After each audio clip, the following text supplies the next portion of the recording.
Los Angeles, California. Amidst this dry desert climate, quarantine has been in place for 3.5 months.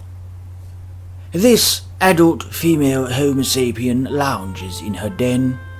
In her hand is a glass of Pinot Grigio.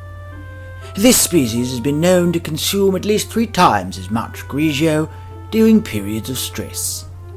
The same is true for ice cream, chocolate, and other such treats.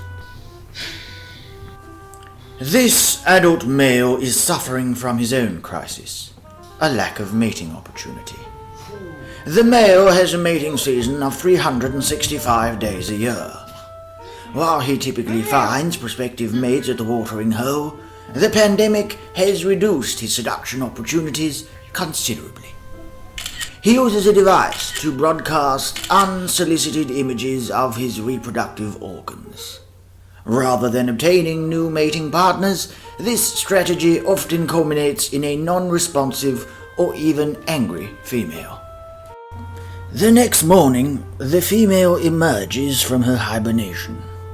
She has been lost in the foggy embrace of slumber for over 14 hours. Her pounding head and general fatigue are an indication that her Grigio consumption the night before may have been excessive. She stumbles into a corner of her den and forages through her food supply.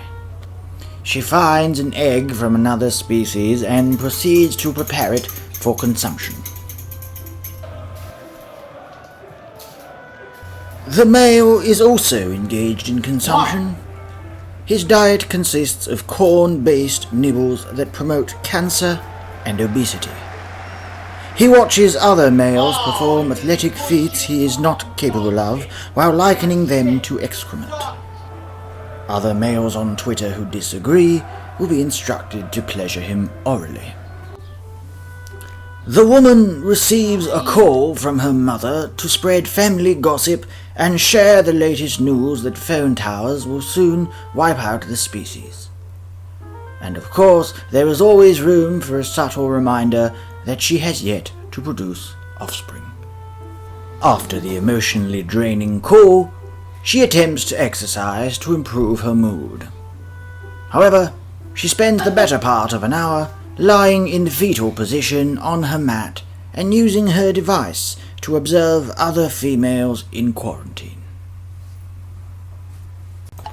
Both the male and the female are subject to the same anxiety produced by every cough, every tickle in the throat, every feeling of warmth, every sniffle, and the realization that the species truly atop the food chain is not even visible to the naked eye. The maker of this documentary implores the viewer to subscribe to the channel and have access to the regular bouts of mirth available through its content.